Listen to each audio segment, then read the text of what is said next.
98 pounds in the black corner. From St. Louis, Here comes Mr. Pro. Mr. Andre the Pro Giant. gonna get his licks in on the bruiser. Hulk Hogan.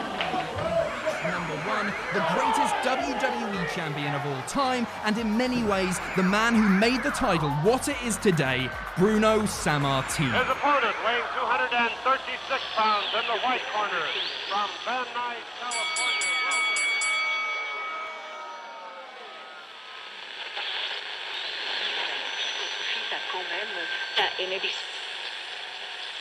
Welcome in to Retro Wrestling Rewind, episode number 22. Yeah, that's right, folks.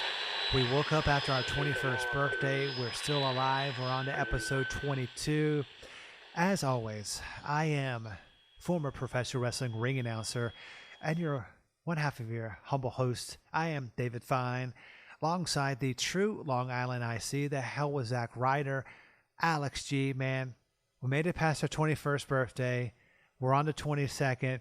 Starrcade 1990. Welcome back in, man.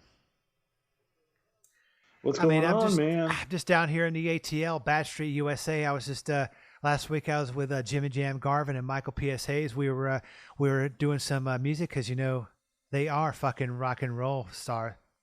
They're not rock Yes, stars. they are. Yes, they are. But that's beside the point. But folks, man, welcome into episode 22. I mean, we are just one episode closer to WrestleCon. I mean, folks, I'm not sure when you're listening to this, what day of the week after Wednesday. Last week we talked about Halloween Havoc 1991. This weekend we're talking Starrcade 1990. But folks, April 5th and 6th, the great David Fine and the even greater Alex G are going to be live and in living color at WrestleCon 2019, folks. If you don't know what the hell WrestleCon is, I mean, have you been under a fucking rock? Go to WrestleCon.com. As you heard in my previous interview that was just uploaded to the stream and onto the website at therwrewind.com and on all of our social media platforms, I had a long conversation, a lengthy conversation with the head muckety muck, the guy who put WrestleCon together, the guy who was the wizard behind the drapes, like in the Wizard of Oz.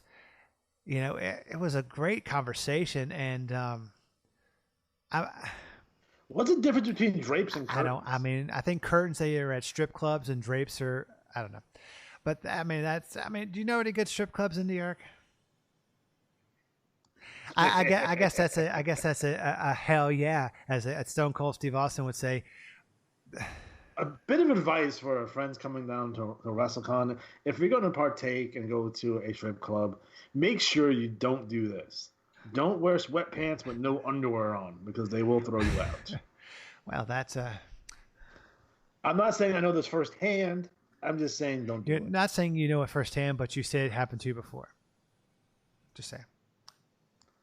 A guy that matches my description. But folks, man, I am looking so forward to going to WrestleCon. Haven't been to New York in a couple of years, but we're like, you know what? They said, hey, Retro Wrestling Rewind, you want to come be a part of WrestleCon? I said, sure. There's only a couple other media outlets that are going to be there. SiriusXM's Busted Open Radio is going to be broadcasting live there from 9 to 11 on Friday, I've been told. So if you're at the convention, it starts at 9 on Friday, goes till 4 on Friday and Saturday. Alex will be there a little earlier than me because he's coming in on Thursday to go to that Super Show on Thursday night. I live in New York, and I'm flying in from Bat Street, USA, in Atlanta, Georgia. So I'll be in a little like we jokingly say. What they have planes. Yeah, yes, they have planes in Atlanta, and then I get to. I jokingly said to someone, and they said this is not a joke. It'll take you longer to get to Manhattan from LaGuardia than it did the whole flight from Atlanta to New York. So I'll see you sometime on Friday, folks, at our booth. Don't know the booth number yet, but we'll be tweeting that out, putting it out all on our social medias. We're going to be doing, I haven't really thought of anything that I can reveal, but we have a lot of shenanigans and hijinks and tomfoolery that's going to be going on that weekend because, my wife is going to be down here in Atlanta with the kid. I'm gonna be up there with my dad. He's paying for everything. So, folks, let's have some hijinks and shenanigans on the Mr. Fine, the big fine. We're gonna be having some fun times in New York. I mean, it's and kind of a little bit behind the curtains, you know, a little inside baseball, as they would say. Once I actually see Alex G at WrestleCon, this will be the first time I've ever met you. And folks, I hope you look like what you look like on your Twitter and Instagram and On my Tinder? Huh? On Tinder? I mean, that's where we met. It was weird. on Tinder, right? You're looking for a date. I was looking for a podcast host. That actually sounds like a great app. If you're looking for like a co-host for some that. Actually, I mean, boy, I just came up with $1 million idea. But anyway, folks, we're going to be having a lot of hijinks and shenanigans. We're going to be trying to interview as many people as we can. We're about 99% sure that we're going to get the franchise Shane Douglas. I'm going to try not to get him mad at me because he looks like he'd kick the shit out of me. I'm not going to ask. Are you going to ask him? Do you want me to ask him? Because I know you won't. Well, here's the thing. Let's not interview him inside of a swimming pool. Okay. That's a deep cut for your shoot interview. I will not do that, but I'll ask him about his time as the dean in the WWF. But another person I want you to ask him about Lord Humongous and UWF because no one ever talks to him about that stuff. I have a feeling this is one of those setups, you know, one of those setups on the To Catch a Predator, the show where they would set people up. And this is not. I don't want to be set up. I don't want to be beaten up. I don't want to go to New York, you know, because the wife said, "Hey, you can go to New York, have a fun time at WrestleMania with your friends and your father. If I get killed, she won't let me go back." So, just saying. You know, it'll be fun. We're going to be interviewing the great Bill Abner. He is going to be on the program. It may have to be one of those mobile interviews because we're going to have my audio mix. We're going to be a professional outfit up there. It's going to be a fun time. We're going to be having Gary Michael Capetta is going to be back on the program for a second time. He's going to be up in New York. I mean, they have Bret Hart. I mean, how many of these pre-sales have you signed up for? I know last week you said you signed up for a lot. I mean, have you signed up for any more since we last spoke? Or is it just kind of the same number? Hello?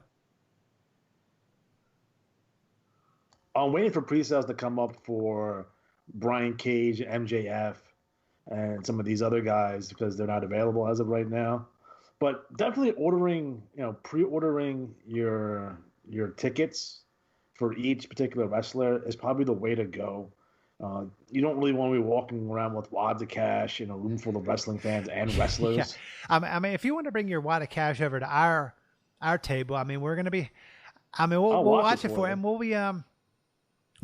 be taking signups for the Rewinders Club, which of course, folks, we haven't really been talking about that. We're kind of tweaking it. We're going to be putting it up on the website. It's going to be a kind of an independent deal that we're going to be doing now. It used to be on Patreon. It's still going to be on Patreon for a while, but we're going to be taking your money for that.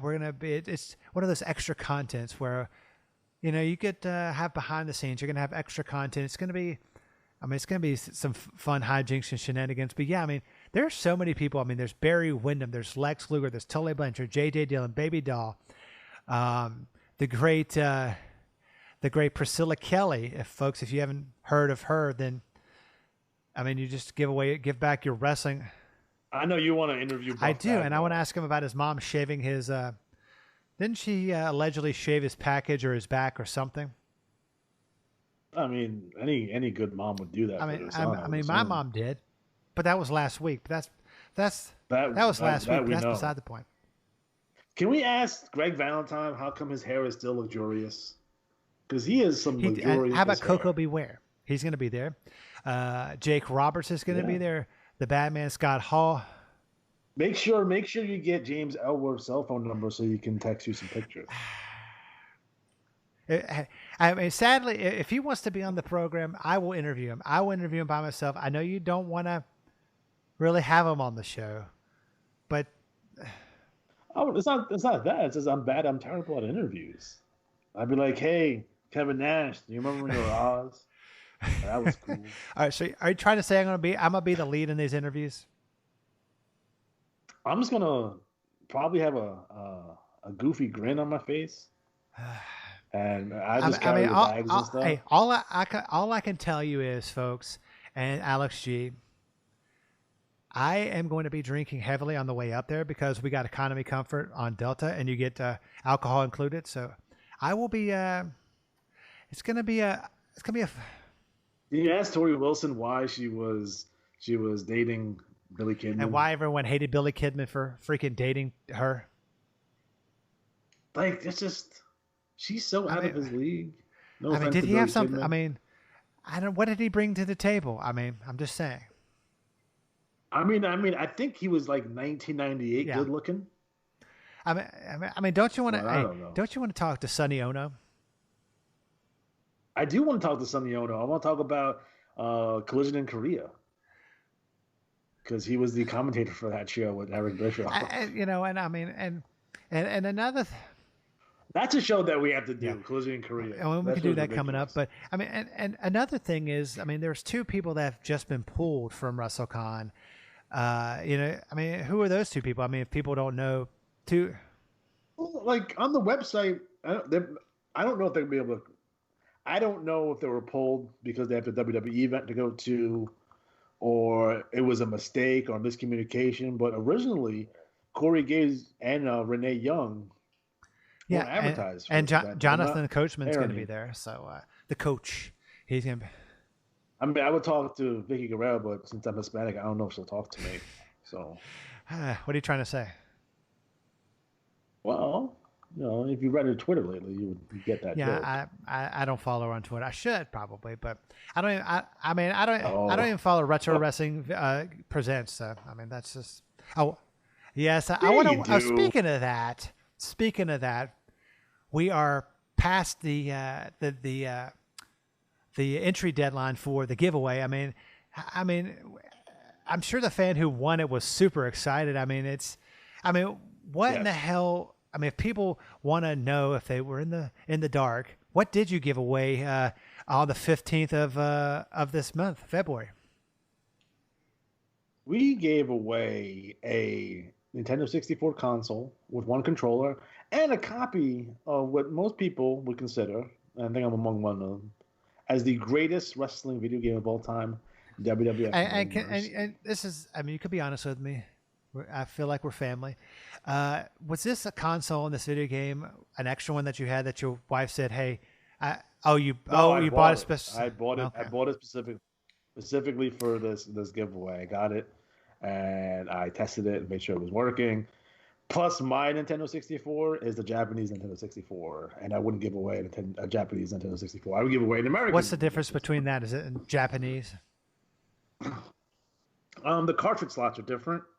So you can, without some modifications, you couldn't play American games on it, and that'd be a really shitty prize for somebody if I gave them a console that they couldn't play games on. Have you ever thought, WrestleCon, we're going to be there with the Retro Wrestling Rewind. You ever thought of bringing the old Retro Games Presents to WrestleCon? Maybe we'll do some episodes on that. What are your thoughts? We could. There's no restrictions on why. Yeah, there's. Hey, like I've been told, we're only about. If I was Conrad Thompson, I would bring WrestleFest arcade cabinet like he does. Oh God, can you believe another Starrcade, Las Vegas? I know. I'm not even allowed in Las Vegas because I have warrant. Can you even spell warrant? Well, I've never had a warrant, but I've had someone knock on my door and say, "Yeah, that's not the guy." It was a cop saying, "That's not the guy. He's a wrong color." I'm like, "Thanks." I'm like, "Really? Okay, thanks." And that was my introduction to living in Atlanta after I got married. But that's neither here nor there. Let's get back to the topic of conversation. We're not here to talk about our lives. We're talking about We're talking about Pac's abs. They're ridiculous. Starrcade 1990. Collision course. This involved freaking Sting. Can I tell you something here? I 100% bit on the Black Scorpion. I was invested in this angle 1,000%. Is this a? I thought I thought originally it was going to be the Ultimate Warrior because I was 8 years old. And that's what the After magazines told me, that they used to be tag team partners in Oklahoma. It fit all the clues that were getting dropped. And the Warrior himself would do something goofy like that anyway, right? Yeah. You'd assume. So, not knowing how wrestling worked and the fact that he was currently the WWF champion and not going to WCW, I'm like, it's definitely going to be the Ultimate Warrior. If not the Ultimate Warrior, it's going to be Eddie Gilbert. It was none of those guys. Talking about a talent we lost too early, not the Ultimate Warrior. Eddie Gilbert. Eddie Gilbert. Eddie Gilbert is a wrestling genius. I mean, if he had lived, to, he would have had a job. He would have been a producer, a booker. He would have done some. He would have an agent. He would have took Russo's spot. You wouldn't even heard of Vince Russo. Because Vince Russo was just copying what they were doing. I mean, because you met Vince Russo a while back at his video store. Was that Vince Russo? Remember? Yeah, and he invited you to come to some convention or some school. My dad allegedly thought he was a molester. I mean, he could have been somebody. I don't know if that was really Vince Russo or not, but I did think it was because the time frame makes sense, the location makes sense, and the fact that he was talking about a radio show and like whatever year it was, 90, 91. And I wasn't really paying attention because I was looking at NWA videotapes. Yeah, the whole situation was weird. Yeah, it was weird. But Starrcade 1990 went down on December 16th, 1990. St. Louis, Missouri, Kiel Auditorium. A big sold-out crowd of 7,200 in attendance. Let's just, capacity is 9,300. It's, I had the great Paulie Dangerously and Jim Ross on the commentating, and the great Tony Schiavone as Gordon Soul, they called him one time, and the beautiful Missy Hyde backstage interviews. I mean, it was, and of course, the man who is going to be back on the podcast at WrestleCon, the great Gary Michael Capetta, one of the nicest guys I've interviewed, and I can't wait to meet him. And if you haven't read his book, there's a link on show notes in the Gary Michael Capetta interview section. Buy that book. I mean, it is really good. It's a great read. It's not. I know wrestling fans, some of them, may not read, but it's a good read. I mean, I hate reading, but I thought it was a great read. I mean, it's a great interview. But he's going to be back on the program come April at WrestleCon. But let's kind of get off on the show. A singles match. Bobby Eaton still in singles action, taking on the world's prettiest guy, according to Tony Schiavone, the Z-Man. Z-Man was a handsome man. You have to admit that at the very least. He was Mr. Minnesota. And he just recently passed away, which is, but yeah, I mean, what were your thoughts on this match? I mean, Bobby's still doing the old singer. This is still in the midst of this kind of triangle feud with Bobby Eaton, the Z-Man, and Terry Taylor over like the TV championship, which is really interesting and really fun. It's a good kind of opening mid-card program that they're having. Yeah, I mean, yeah. Did you like when they had like the little facts about the wrestlers? Did you like the little factoids about the wrestlers? Like, I forget which guy had like, Jim Ross was saying like, so-and-so has a 50 match winning streak. That's bullshit. I mean, I thought they were kind of fun, but yeah, the things that Jim Ross would say are kind of corny, but I mean, it is Jim Ross. I mean, he's probably, where would you rank Jim Ross as commentating, in all time? Ooh, play-by-play wise, he's probably one or two. Who would you put above him? Sober Gordon Soley. Yeah, Lance and Gordon, they were both great. I mean, this match. I mean, Lance, definitely Lance. Yeah, Lance is. He was definitely. He was probably definitely better than Gordon. I mean, Gordon was great in his prime, but I mean, towards the end, like you said, he was back in the when we were covering. Not for nothing, and Shivani. Shivani's I mean, really and he's good. back in wrestling doing it for MLW. So it's I mean, it's I wouldn't be surprised. Like, he's really like go back and listen to Shivani again, and like kind of throw away the Nitro stuff, like the Nitro era stuff. So anything past 1996 or so. But his pre-96 stuff, like he's really, really good. And a lot of people rip him on his WWF run, but I thought he was great. And he had great chemistry with Jesse the Body Ventura. Yeah, so. I mean, he's great. I mean, I wouldn't. I like Bob Yeah, Caudle, Bob Caudle's too. good, but I wouldn't put it past Tony. Yeah. Michael St. John. Yeah, No. Michael Hayes. Yeah. Eric Bischoff is he's not terrible. I mean, and Bobby. I mean, they're all better than Michael Cole. Yeah, not a big fan of Michael Cole. I mean, I'm a big Corey Graves fan, and yeah, I mean, I like Corey Graves when he's not trying to be a heel on Twitter. it's definitely yeah, no, It's a little much, but I mean, it's one of those things. I mean, I wouldn't see Tony Schiavone. I wouldn't see him. I couldn't put it past him to sign with AEW. I mean, that's just. I mean, I see. Yeah, I mean, his Conrad Thompson's involved. Cody's involved. I'm assuming he's waiting for his MLW contract too, or maybe he can. I mean, with that, or he's waiting to see what the TV contract is for AEW, because I'm not sure if you've heard any rumors of where they may be going. I heard TNT. That would be a damn good coup. I mean, TNT. I mean, that's the rumor, but I think they're going to do. I bet you he's going to be some sort of stream. Yeah, I mean, they'll probably have a. They may not even have traditional TV like we know it either. It might be something completely different. I say streaming. I mean, that would probably be how we get out to the millennials. Like just the free show on like Ring of Honor does on Twitch. Fight. Yeah. Fight. And then they have the other stuff on Twitch, which I mean, yeah, it is what it is. That's actually it's gonna be hard to watch. I watch AAA on Twitch. Impact does Twitch.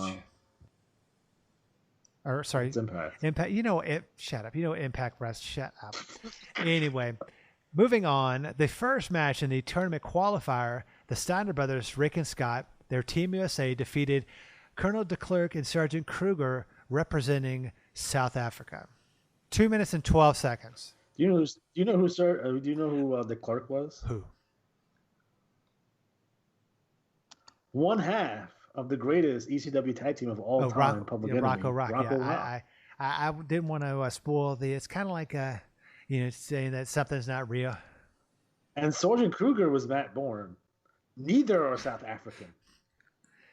And both of them went on to actually be good wrestlers. Yeah, well, Matt Bourne's a good wrestler. I mean, this match lasted 2 minutes 12 seconds. I mean, it was a. I mean, it was fun watching the Steiners. I mean, it was a qualifying match for. It was for a start of a tour. Pat O'Connor Memorial Tag Team Tournament. Yeah. Let's go on to the next match. Conan and Rey Mysterio, Senior, not the Rey Mysterio in the WWE, representing Mexico, defeated Gentleman Chris Adams and Norman Smiley of the United Kingdom. 5 minutes 29 seconds. I wonder how Chris Adams passed a drug test to get on this show. What are you trying to say? He likes to do some narcotic? Well, yeah. I mean, I'm not gonna knock him for it. I mean, it's a good time, but geez. Yeah, man. He doesn't stay. He didn't for this one shot. Yeah, man. You don't see him back in WCW like World War III in 1997. World War III, got to cover that shitty show. So. Oh, it's ridiculous. I don't know if we can even cover the ridiculousness that goes on that show. But a young Conan here. This is when Conan is the Mexican Hulk Hogan, looking jacked. Yeah, I mean, I mean, he's coming to himself. I mean, he's a great wrestler. I mean, he doesn't wrestle as much anymore, I don't think, but. No, he has all types of health issues, but he's still a good promo. I'm sure he'll be. He's managing ALA. I'm sure he'll be at WrestleCon. Well, yeah, because LAX is there, so I don't know why their manager wouldn't be there. I mean, this match was. I mean, it was good. I mean, Norman Smiley's good. I mean, Chris Adams. He's no gentleman, but he's a good wrestler. But this next match. You know what my favorite Chris Adams match is?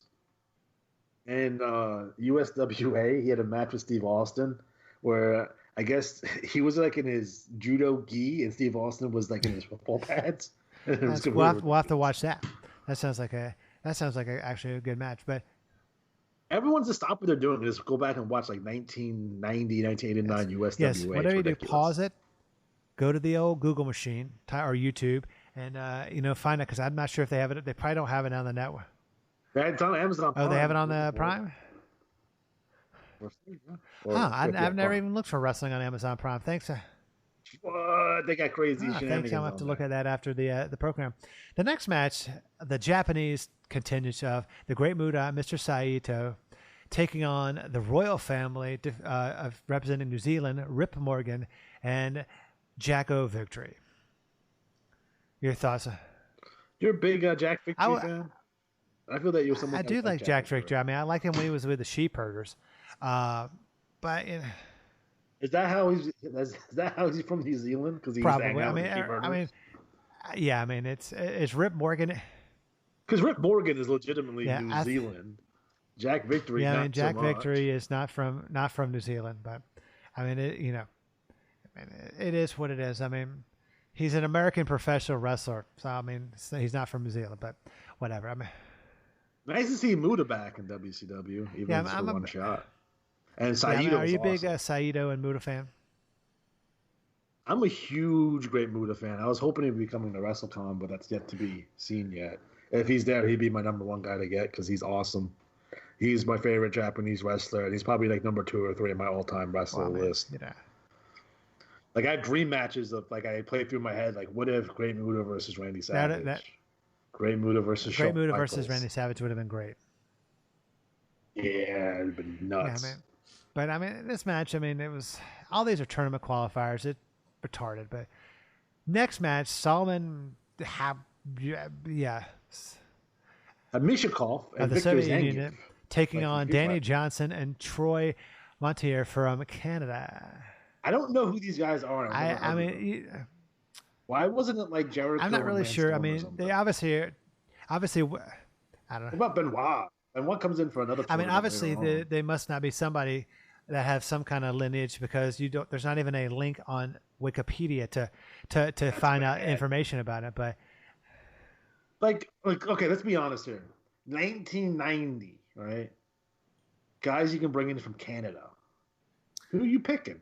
You picking Danny Johnson?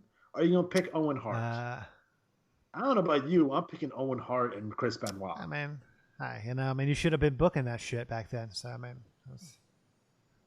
who's booking here? He's booking here. Well, that explains a lot. So I mean, are you big? I mean, of all the bookers in NWA, WCW, who was your top and who was your bottom? I didn't ask you who was on top and who was on bottom. Who is your top and bottom? This might be a strange answer, but it's legitimate. It's Ric Flair. Yeah, I mean, because you look at his two big kind of tenures as Booker, and it's 1989 WCW with the Steamboat and him and the Funk and him on top, and 1989 is pretty good for WCW, and then 1994, like he's booking when Hogan comes in. I mean, what are your thoughts on the Booker being the champion? I mean, do you have a problem? I mean, that happens. No, because it's Flair. Yeah. It's Flair, and Flair, to Flair's detriment, he's way too given in the ring, and he gets bounced around a lot for being a world champion, and he always wins by the skin of his teeth. He's not dominating guys. He's not doing Hogan stuff. You know what I mean? So it's like it's fine, although. I mean, he wasn't booking in '88, but I probably would have took the belt off from him in 1988. To be completely honest, I gave it to Luca at the Bash. To be completely honest, but I have no issues. And if you look at the way he books himself, especially in '94, like he got beat by Hogan like 3 pay-per-views in a row and then retired. Yeah, so so it's like he was probably him and Dusty, because Dusty was booking when. See, Sullivan was booking for the birth of the NWL, but then Dusty books right at 97. I think he's booking. So I mean, yeah. So it's like, but they go through bookers. Like a booker shouldn't go more than 3 years. That's why they're having issues in the WWE with their creative team because, you know, you want to bring a booker in to tell a story, and then once their story is up, 9 out of 10 times they can't follow it up anyway. So you bring someone else new. I mean, But Oli did a admirable job here. Oli blames Dusty for the Black Scorpion angle, which is weird because Dusty's in WWF. Yeah, man. So he, I don't think he remembers that. Yeah, right? probably not. But I mean, the next match, I mean, finally getting back to some singles competition out of the tag team tournament. Michael Wall Street with the great Alexander York defeated Terry Taylor. Do you prefer Michael Wall Street or Ira? Michael Wall Street. Are you a Captain Mike Rotundo guy? No, I'm not a Captain Mike. I like the Syracuse singlet Mike Rotunda. So. Okay. How about not American Express, U.S. Express, Mike Rotundo and Barry Windham as WWF tag I team thought their run as a U.S. Express as a tag champions were. I mean, they were pretty good. But they were also younger, so it's like. But I mean, that's also a good point. I really like Michael Wall Street though. I thought he did a good kind of, it's a bootleg $1 Million Man, but with like the Wall Street, like that movie was big back in the day. But I liked him as a heel here. It was pretty good. I mean, good enough to get the attention of the WWE to bring him back. So yeah, I mean it's it's one of those things. It's like,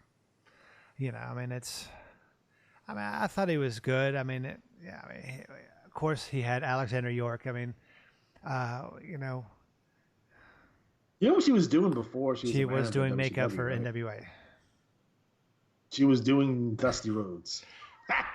Oh, that was funny. Not Dustin, but Dusty. Yeah. You didn't hear that from me, though, allegedly. And allegedly, we're moving on to the Skyscrapers. Cody, Dan Spivey, Sid Cody's real mom is Sapphire, anyway. Dan Spivey, Sid Vicious defeated the Big Cat and the Motor City Madman in a tag team match. I know you're a big Motor City Madman. No, I am not. Oh, why are you lying to people for? It's true. It's damn true. I'm a big fan of the Big Cat, Curtis Hughes. He's in Atlanta. He lives in Atlanta, so he's got. He's still wrestling. He is, and I'm sure he'll be at WrestleCon. I mean, I'm sure who will also be at WrestleCon? Virgil. He'll probably be he'll be appearing at the Retro Wrestling Rewinds table. I mean, I don't know. So, but no, crap, don't do that because then no one will come to our table. Anyway, but can you talk about how awesome Dan Spivey was and how it's a shame that he never got a legitimate push to the top of the card? I mean, Sid, he was okay, but Dan. Sid's another guy. What do you do with Sid? Main event or bust? And he did main event a lot, but he was sometimes bust. But he fucked him up though, especially in this era because he's kind of part of the Horsemen, but he's not. If you go back and watch the TVs, like he's in the background of the Horsemen stuff, but they give him his own interview time, and he's teaming with Dan Spivey while in the Horsemen. Yeah, it's just weird. So he was like the odd man out for some reason. It was really weird. I mean, I'm a big Dan Spivey fan. Sid Vicious. I mean, he wasn't my cup of tea, but I mean, the Skyscrapers were great. I mean, weren't they also managed by Teddy Long for a little bit? Teddy Long and Paul. Who did you like better as managers for them, Paulie or? Probably Teddy. I mean, Teddy's a great. I like Teddy as a manager, especially there was a time where he's a manager, but he was missing like his front teeth for no reason, and he looked ridiculous. Yeah, I mean, he looks ridiculous all the time anyway. But that's just the point. He's going to also be at WrestleCon. Tommy Rich, selling Viagra. Playa. Speaking of a match that includes a couple of your favorite tag teams, Tommy Rich, Ricky Morton, with Robert Gibson in their corner. Tommy Rich subbing for Robert. Taking on the greatest rock and roll band of all time, the Fabulous Freebirds, Jimmy Garvin, with Michael P.S. Hayes and Little Richard Marley in their corner in a tag match. I like Rocky King. I heard he's a great wrestler. I mean, I've seen him. He jobbed a lot, but I saw him a couple of times many times when he didn't. When he would be the guy that went over. I mean, he was a great wrestler. I mean, he still is. He has a training facility here in Atlanta. So it's. I mean, one of the things like the Horsemen had their jobbers that they like to give tons of offense to for some reason. Rocky King is one of them, and Joy South being the other one because they thought they were legitimately good workers. Yeah. So I mean, if you're.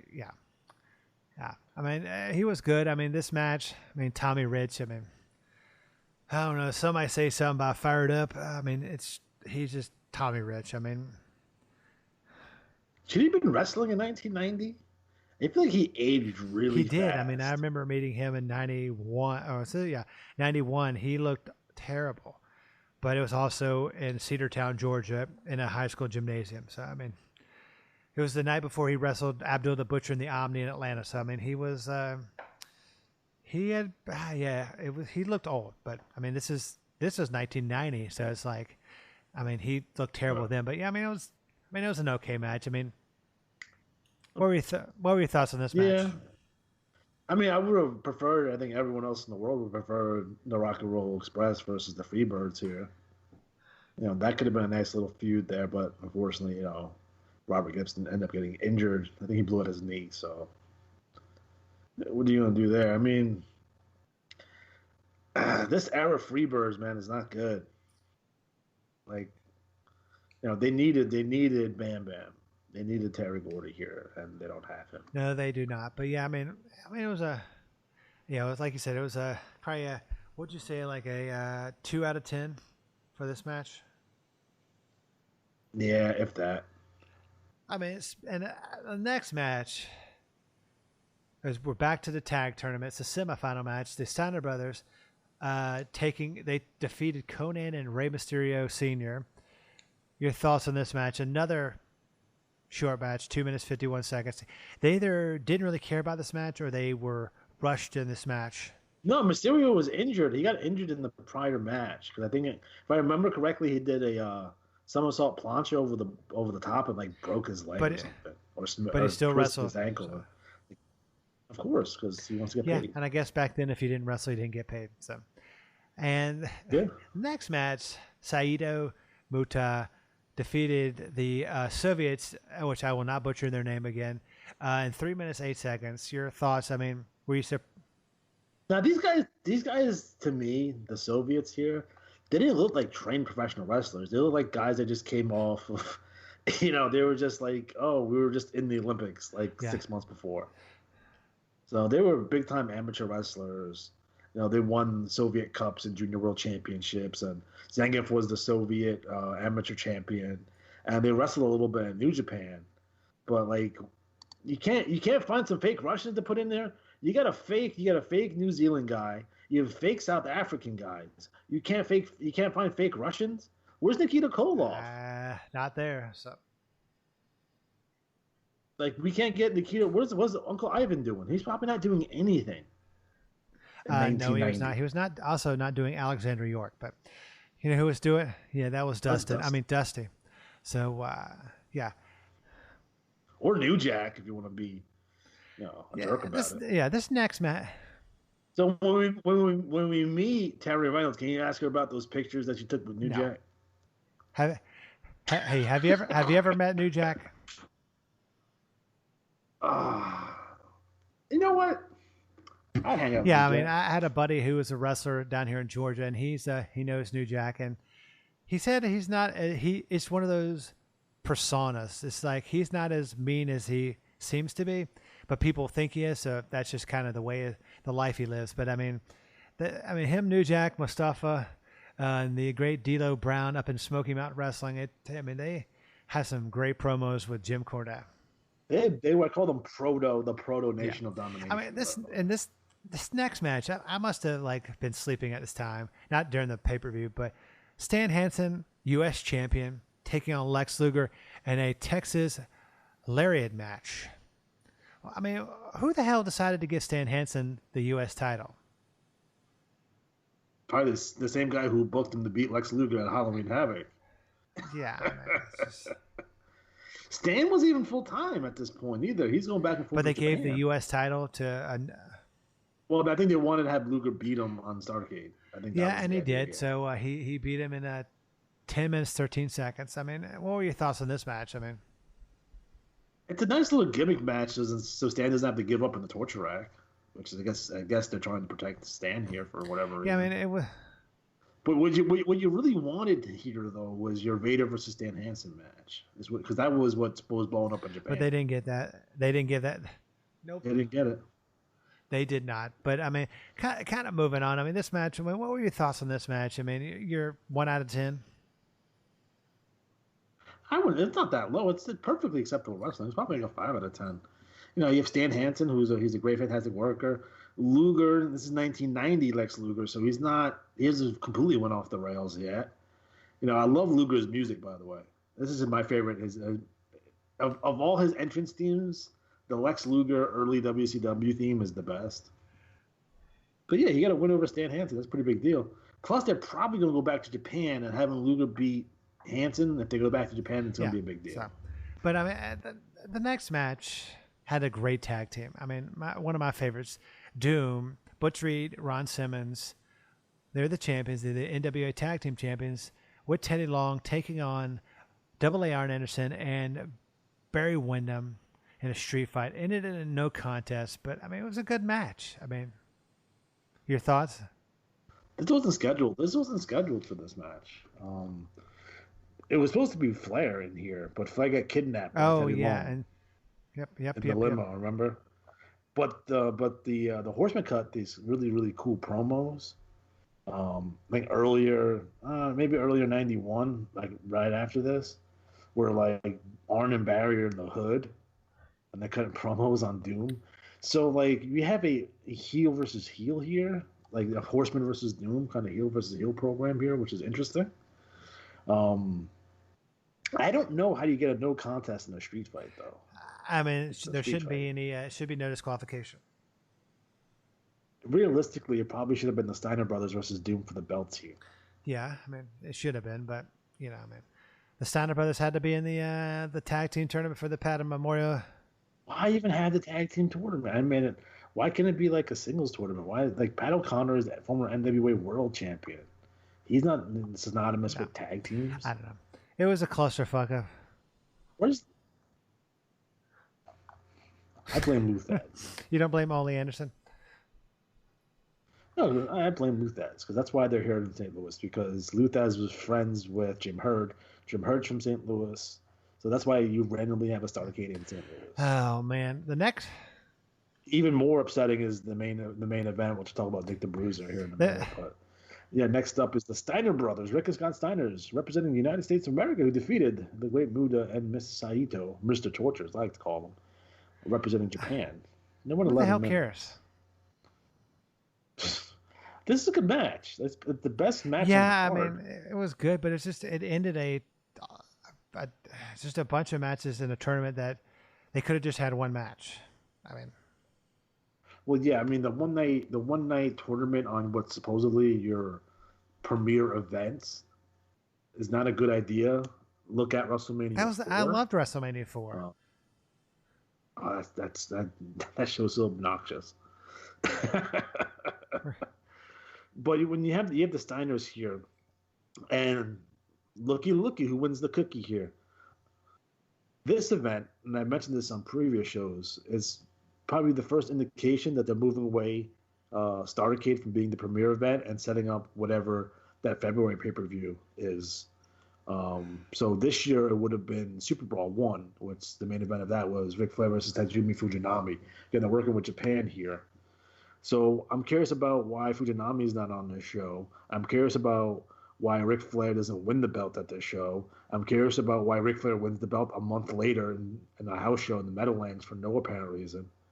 So it kind of makes it show like this is a setup show for Super Brawl 1. And if you go back and watch it, I believe you start seeing advertising, I don't know, on this pay-per-view, but directly following this pay-per-view, you start seeing advertising for Super Brawl 1. Yeah, I mean, this show was good. I mean, if it didn't have the tournament, it would have probably made it a 10 out of 10. It wasn't bad. Well, yeah, because look, eliminate some of the international talent, like your Sergeant Krugers, kind of the Clerks, your Rey Mysterios, Chris Adams, Norma Smiley. You want to keep Muda, eliminate the Russian guys here. Instead, you could have had the Steiners taking on Doom. You can have eliminate the Black Scorpion and have Sting versus Ric Flair as the main event. You can still have your Luger versus Hansen here. You can still have you can have skyscrapers versus somebody. You can have you can split up Arn Anderson and Barry Windham. You can do there's enough here, and there's enough guys on the roster to kind of have a really premier event, but they just chose not to. Yeah, I mean, but then we come to the main event. I mean, Sting, he's a champion, takes on the Black Scorpion. You were talking about Dick the Bruiser. Yeah, he looked like fucking Popeye, the Sailor Man. Like, why is his pants so high? Why did they get the world's worst referee for this match? Why is Ric Flair the Black Scorpion? The Black Scorpion could have been anybody.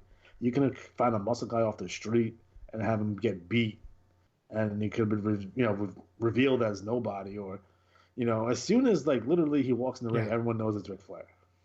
And why is he coming out of a spaceship? There's so many unanswered questions here. I understand Flair was like, I'm going to do it because it won't hurt me, but I think it did hurt him. You think it did?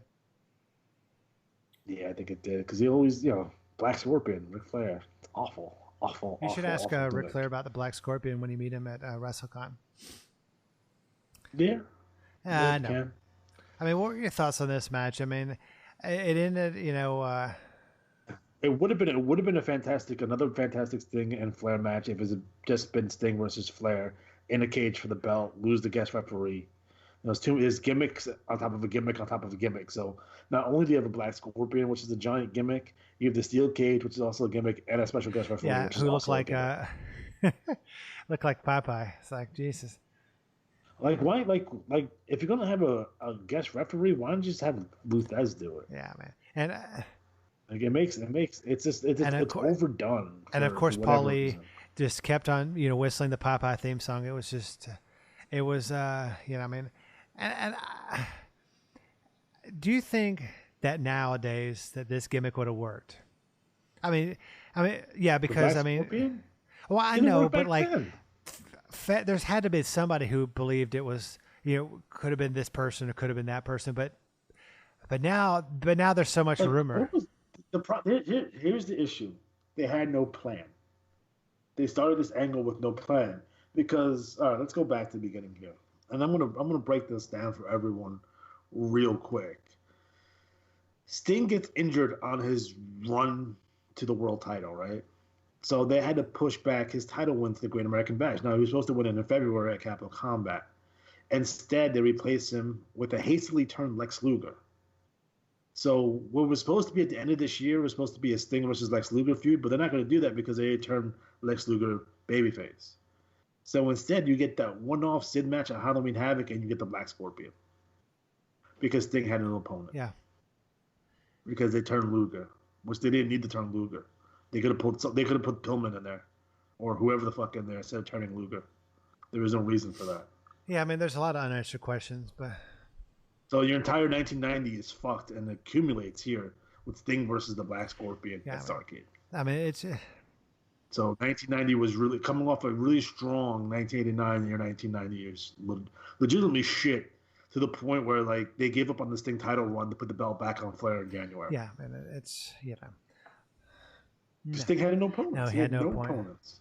Like, instead of putting him, you could put him against Barry. You could have put him against Arn. Nope. I mean, you know what's not shitty booking? Your retro wrestling video games channel. And I mean, before we kind of end the program tonight, or this morning, or whatever time you're listening to this program, episode 22, we thank you. How can people watch you? How can they follow you on Twitter and follow your channel on YouTube?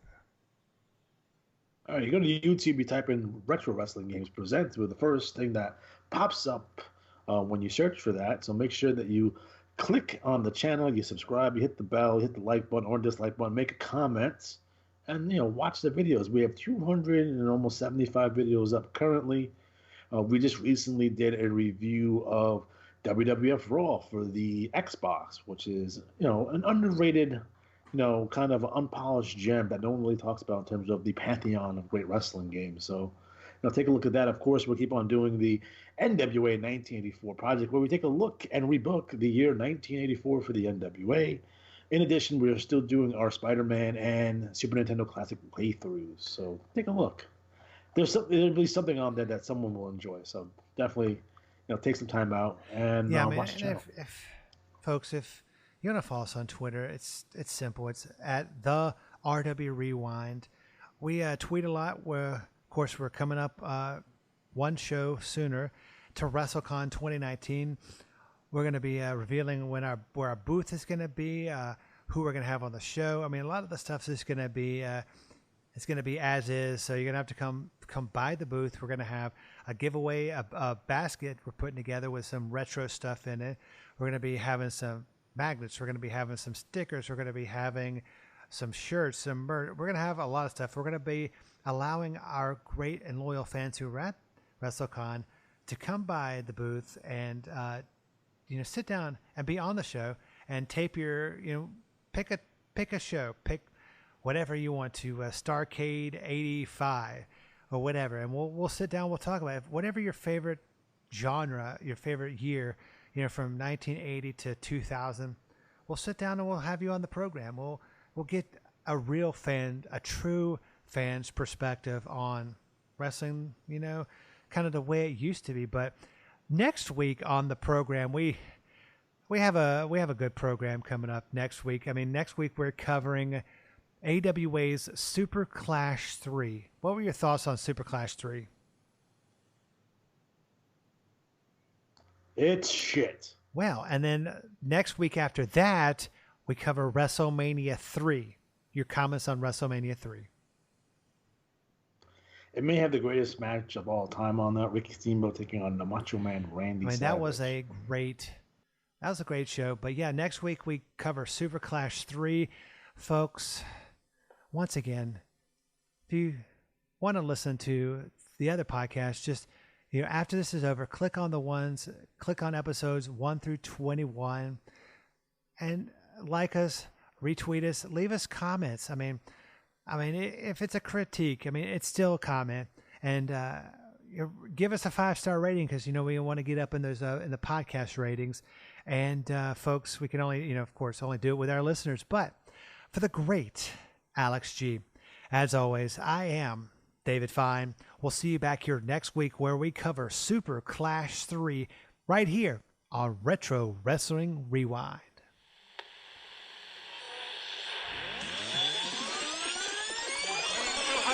38 pounds in the black corner.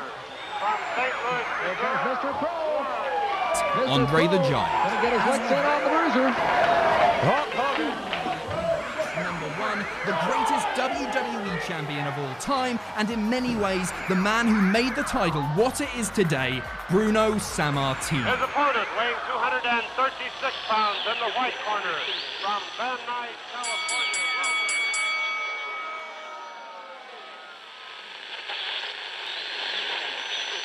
Quand même, t'as aimé des... Oui, je suis allé.